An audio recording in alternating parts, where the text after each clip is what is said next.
Hey, all, I don't know who's on or who can hear me. You can use the little chat icon on the bottom to type messages if you want to. Donna, are you on?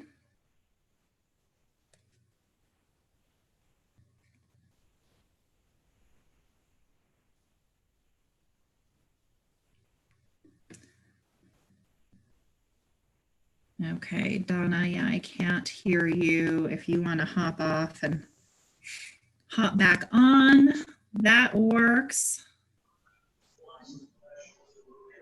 And then, all right, Mary, can you hear me okay? I can, yes. Awesome, good stuff.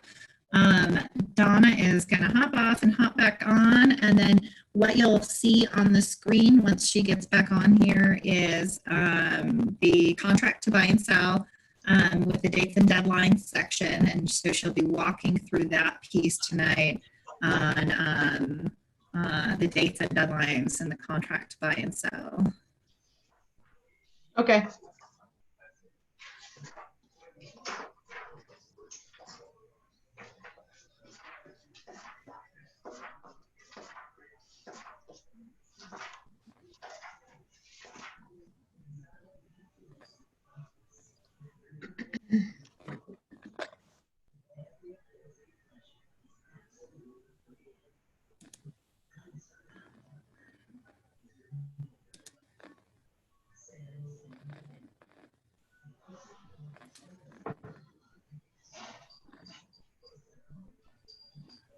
Let's see if we can get her back on, and I will share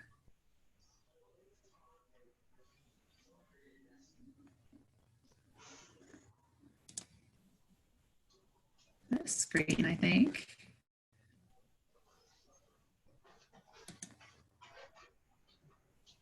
Here we go. Can you guys all see the contract to buy and sell? Is that on your screen?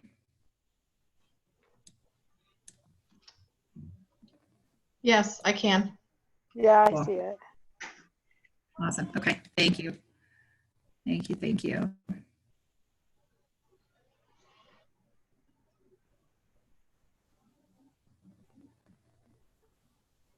Okay. Well, I know Donna is dialing back in, and we'll get started here in just a couple of minutes. How are you guys doing? Hanging in there. Yeah. Yeah.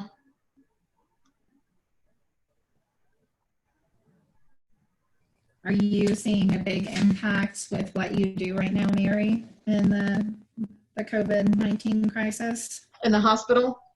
Yeah. Yeah. Yeah, we're we're actually trying to protect our own veterans, but at the same time they're already warning us that we are backup for the civilian population. Yeah. So we may be called to go to other hospitals to help out and things like that. Because I'm in surgery, so all of our surgeries are canceled, except for the emergency ones. And so it's very slow. So they're kind of shifting us where they need us. And so just because I'm at the VA doesn't mean that I'll be there necessarily. It's just at some point in time, there's other hospitals, there's a need elsewhere. They're going to be sending us out. Right. Oh, wow. Yeah. Well, let's see if I can help Donna dial back in.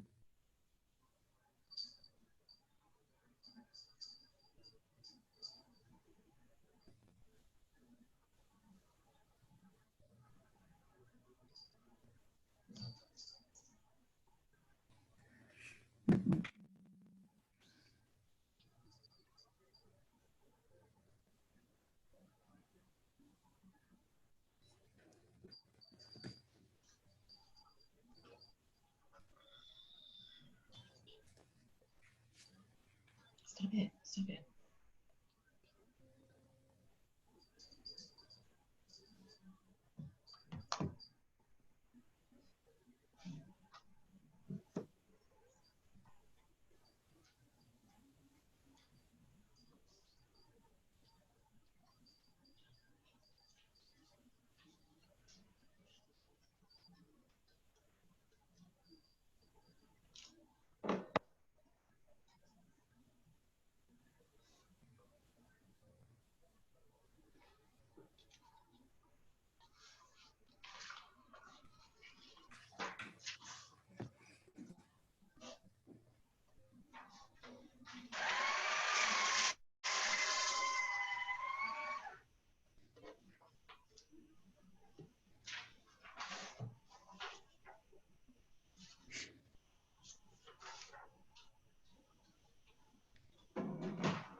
Okay, guys, give me a second. Let me give her a call and see if we can sort this out and see what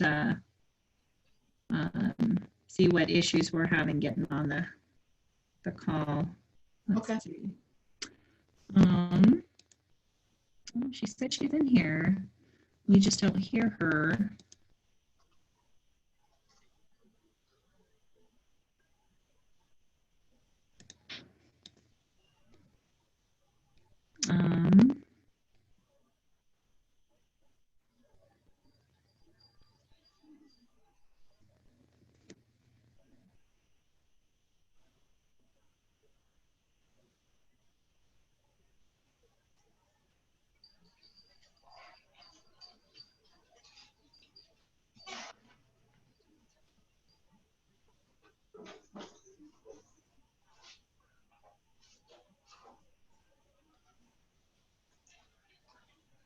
Okay, she's going to try and call in again. So her home setup doesn't have a microphone on her computer, so she's got to call in using her phone so that she can do the webinar. And just looks like we're having an issue getting that connected here.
Mm-hmm.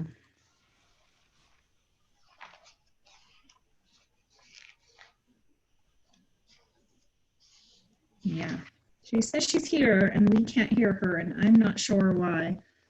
Let me give her a quick call.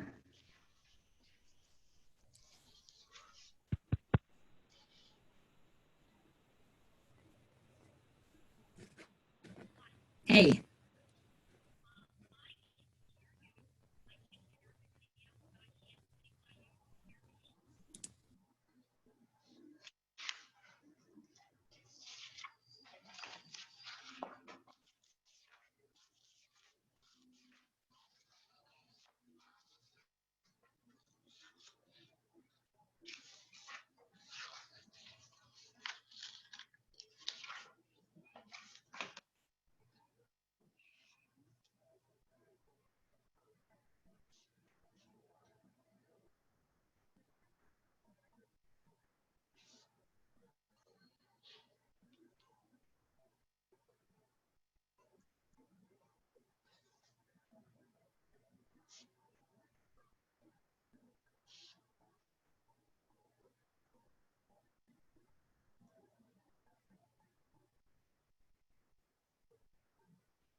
Yeah, and so you want to hit that. Well, you'll have to switch lines. So go ahead and go ahead and if you hung up on the conference call to talk to me, then you'll have to call back in. Otherwise, you'll have to just switch lines and keep me on the line. Either way, I don't know how you'll answer. Well, are you still on the line with the meeting? Am I just on the other line? Yeah, just switch lines really quick and see, and then talk, and I'll see if I can hear you on the computer.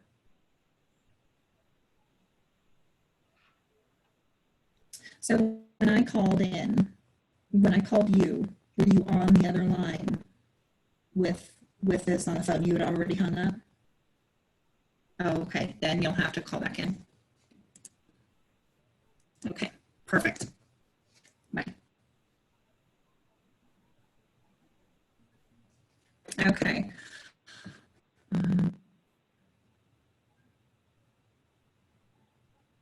We're going to try this one more time. She's going to call in, and if we can't get this figured out tonight, then I won't keep you guys too long, and we'll figure out another time that we can get this in, or we'll try and record it and send it out to you.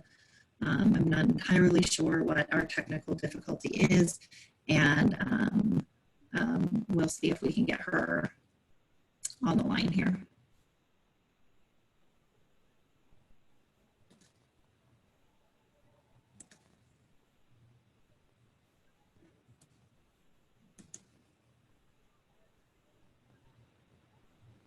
Can you hear me now? Yes. Yes, we can. Okay. All right. Well, you learn something new every day. All right. Okay. So everyone sees the screen, so I'm going to try to move the screen down, which it's not doing. Okay. Let me try the other one. There's. Okay. Now try it, Donna. Okay, hang on.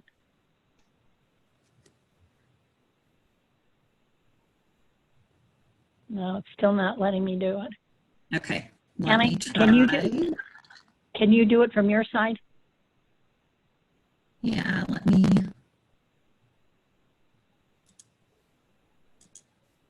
Here we go. Let's try this one. Now go ahead and try it, Donna. All right, hold on. Yeah, that's working now. No, not on my side. Yeah, there. Go. If you're doing it from yours, oh, maybe I did it from my side. Hang on. Oh, there it goes. All right, here we go. All right, hang on. Technology has been my enemy for the last couple of days. So. All right, hang on. It's going too far.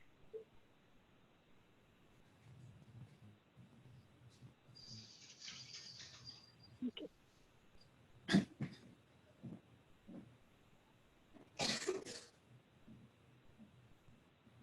Wants to go too far. I'm trying to get it to just go down a little.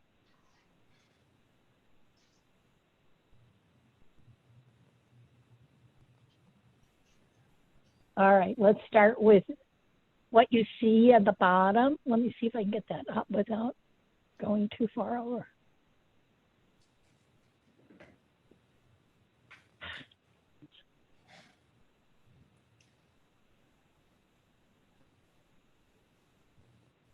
It won't let me drag it in, and that's why it's taking. Okay, let's stick with this for the moment.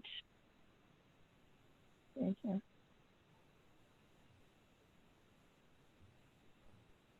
All right, let's start with what we see on the screen on paragraph 3. And it starts with item 1, which is alternative earnest money deadline.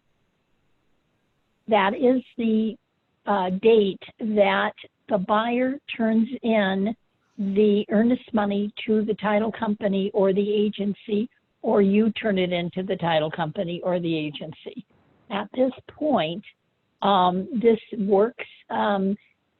So if you put in a contract today, and today is Thursday, you would want to put down probably Tuesday or Wednesday to deliver the earnest money, because nobody's open on the weekends.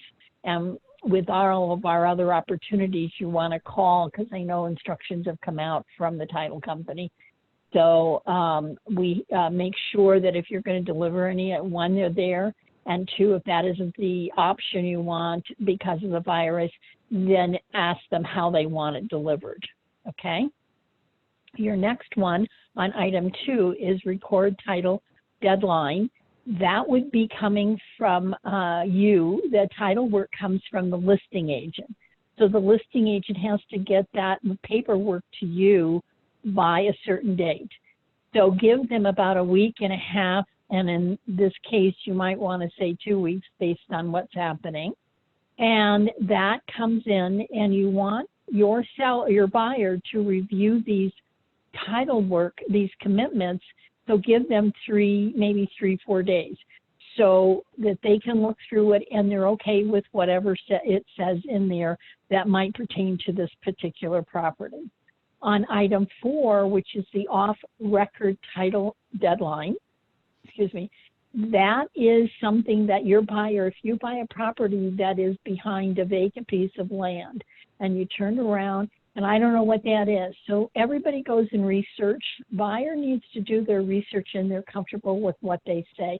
If there's an objection, so if they say, hey, they're going to have a big high rise behind me, or they're going to, I don't like the airplane path over my house, then they can object to that and get out of this contract on the off title objection deadline.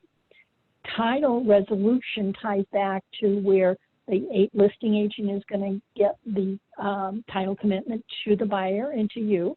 If there are objections, you object, and then you can resolve if there's something in there that needs to be addressed, and would be like a second or third on the property where there's too many liens against the property, or which means something hadn't been taken off when they may be refied. Or there could be a mechanics lien, an IRS lien, any HOA lien. Those are the types of things you're going to see on that commitment.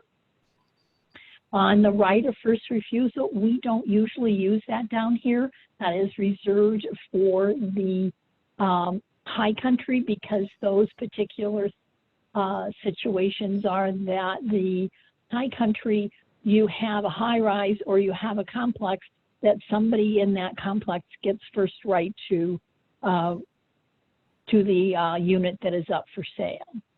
The next one is homeowners information, and the documentation there, association document deadlines, put that in the same deadline as your title commitment deadline, so that the listing agent knows those are the deadlines that he or she has to make. The title association deadlines will come from the seller, and maybe come from the title company or the seller. It's hard to say. Most of the times it will come from the title company at a charge of about $160 or $70 for a seller. So you want to be sure that your buyers get them, look at them. So if there's anything in there they don't like, or I can't paint my house Bronco orange, or whatever the case may be, then you want to terminate the contract on something that might be in there. I don't like the HO. There's a special assessment that has to be disclosed. Say the buyer doesn't like that. So then we would be able to make sure that they get the opportunity to terminate that. So you look at it carefully and make sure the buyer does, because otherwise they can't get out of this contract once they pass these deadlines. The next one is the seller's property disclosure. It comes from the listing agent, and the listing agent should have it in the in RE Colorado under disclosures, and it should be able to be downloaded, or they will send it through CTME or DocuSign, whatever they use. Now, there's a date, and I only put usually I put it on the same day I'm going to get my alternative earnest money deadline. That way we keep everything real short and sweet. So it's filled out that the buyer has the seller's property disclosure to go to their inspection. And if there's need, they will take that and then they will decide what might be important from that document. All right, now let me go down here.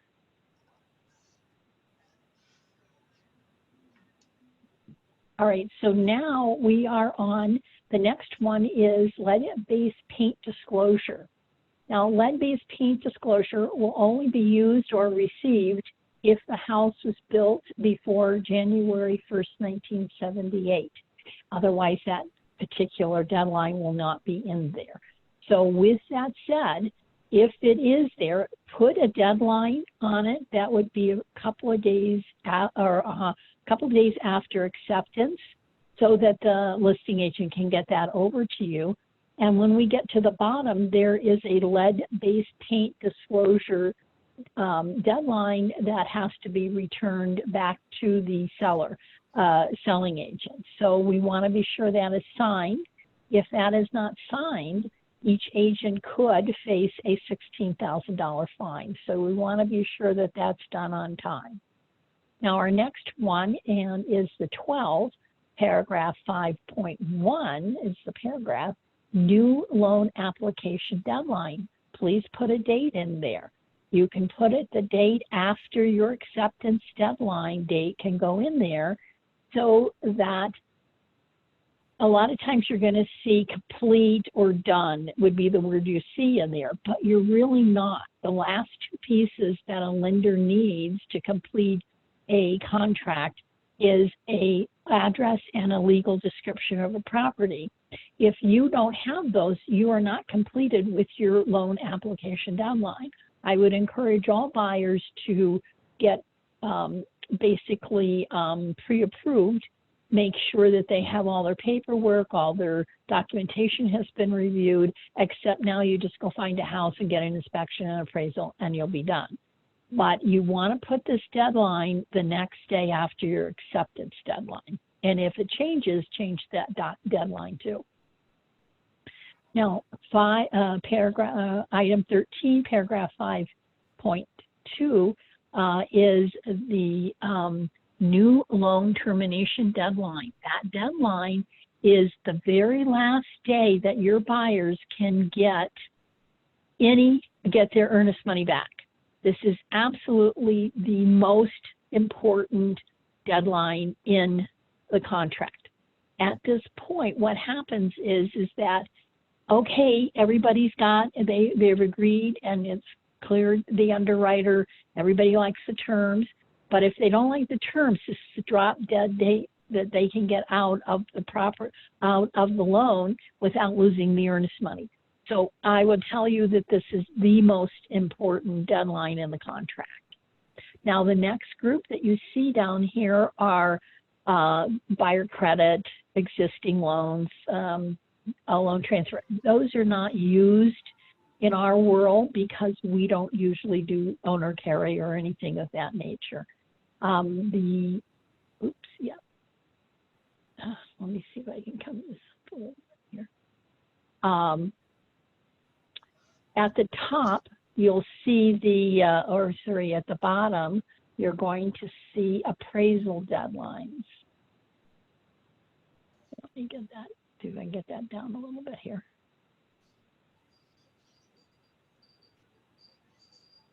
All right, appraisal deadlines should be tied to a week before your loan deadline. And it should be maybe a week and a half prior to that. Now, normally the lenders are trying to get the appraisal done as fast as possible.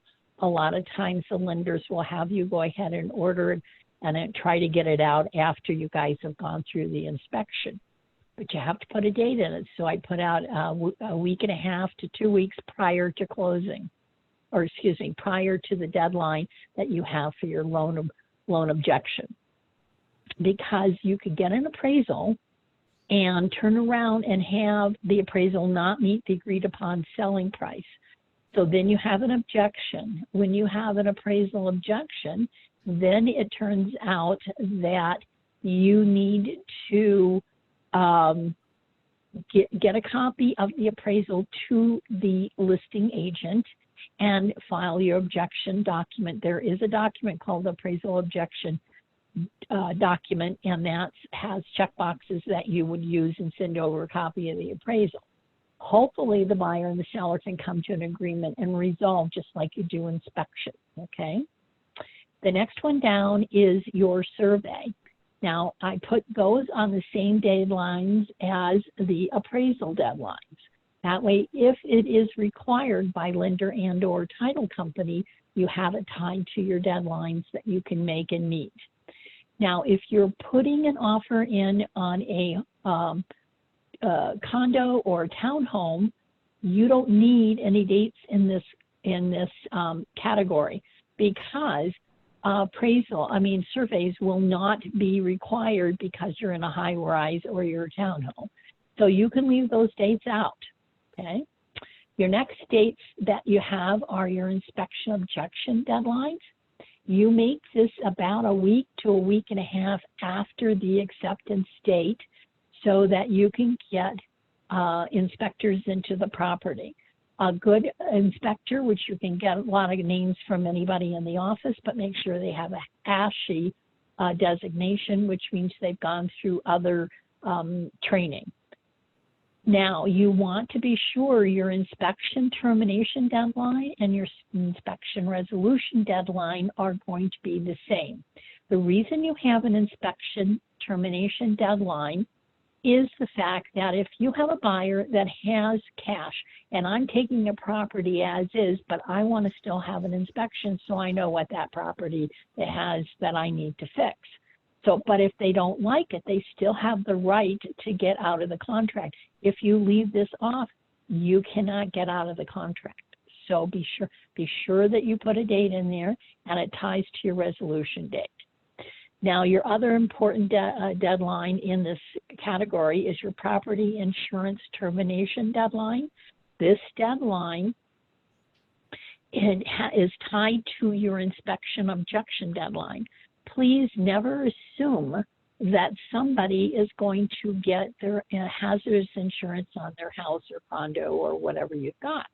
Because if that house has had too many claims, the insurance carriers go through what they call a clue report, and that report tells them that certain things have been claimed against that property, and it stays with the property and it goes with the homeowner. So it's real important that you make sure they get their deadlines and meet them for the inspection, property termination, if that's needed.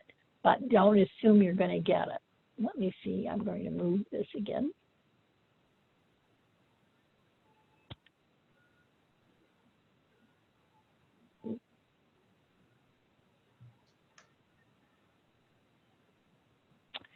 All right, now we have the due diligence. Due diligence is a situation where this is where you put like a lease on something, or your basement on a house was finished and you want to see if it's permitted. On the lease side, you want to review a lease because your buyer may not qualify for a lease, for a solar lease or a Culligan lease type thing. If there's no objections, this is not where you put I want all and any of the warranties on the property that can, you know, washer, dryer, refrigerator, those kinds of things. This is not where you put those in. This only pertains if it's a lease, if it's like a finished basement, and you want to know if permits are pulled and those kinds of things. This is real important. You don't have to fill it out if nothing is required.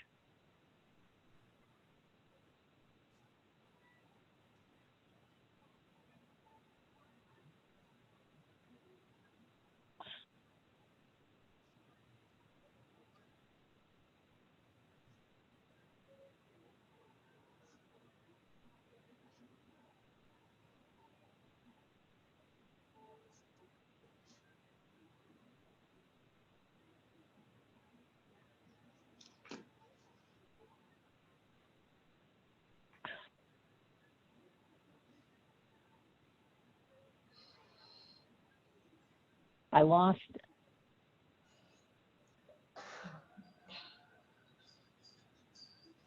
Anna, it's off my screen.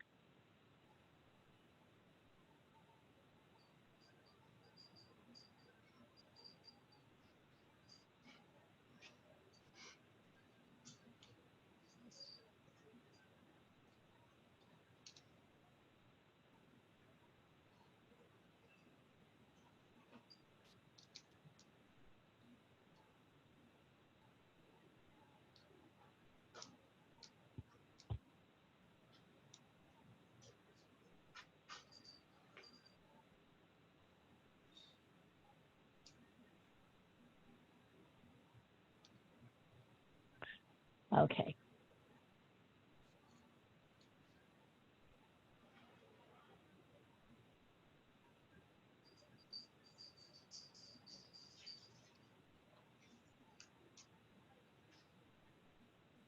Can you move it down, Anna, a little bit more?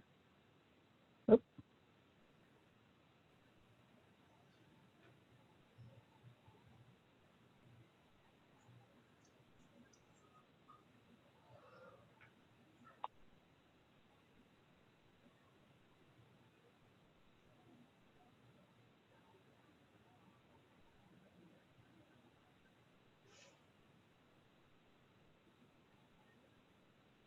Okay, great. Where we have the due diligence that I've just talked about, again, you don't have to fill it in if you're not asking for somebody to give you something in that paragraph regarding that house. Again, it would be if you've done work on it or if there's been remodeling or something like that, you want to ask for the permits and things of that nature. Number 10.7, item 33, is conditional sale deadline. This means that, hey, I'm making this offer, but my house is under contract. The seller now becomes a buyer, and now we're going to put something in to an offer in on a property.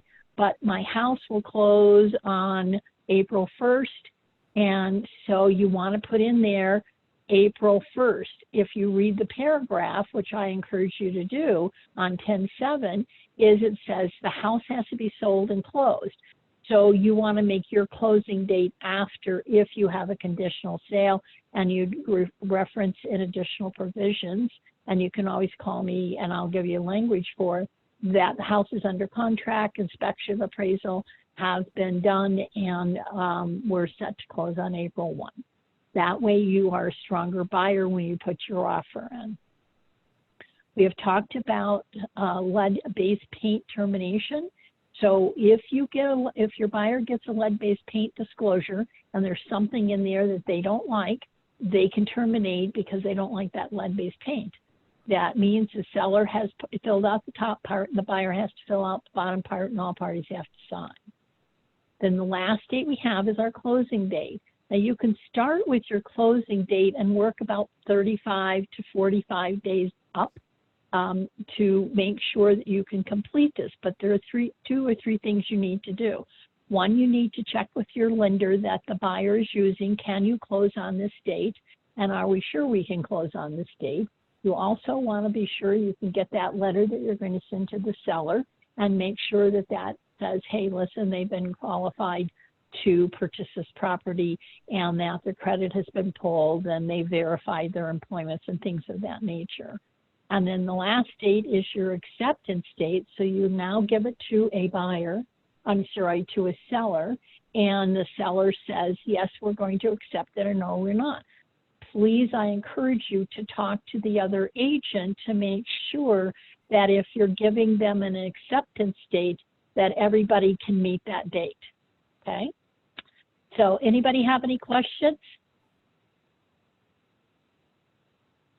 I see Tricia shaking her head. Okay. Nope. That's good. I'm sorry we had so many problems, but we're still learning. Okay, guys, that's it. Monday, I'm going to do another one. Hopefully mechanics will work that day. Okay. Thank you. Great. Thank you. Thank you. Bye. Thanks so much, Donna. Thank you. Yeah. Bye.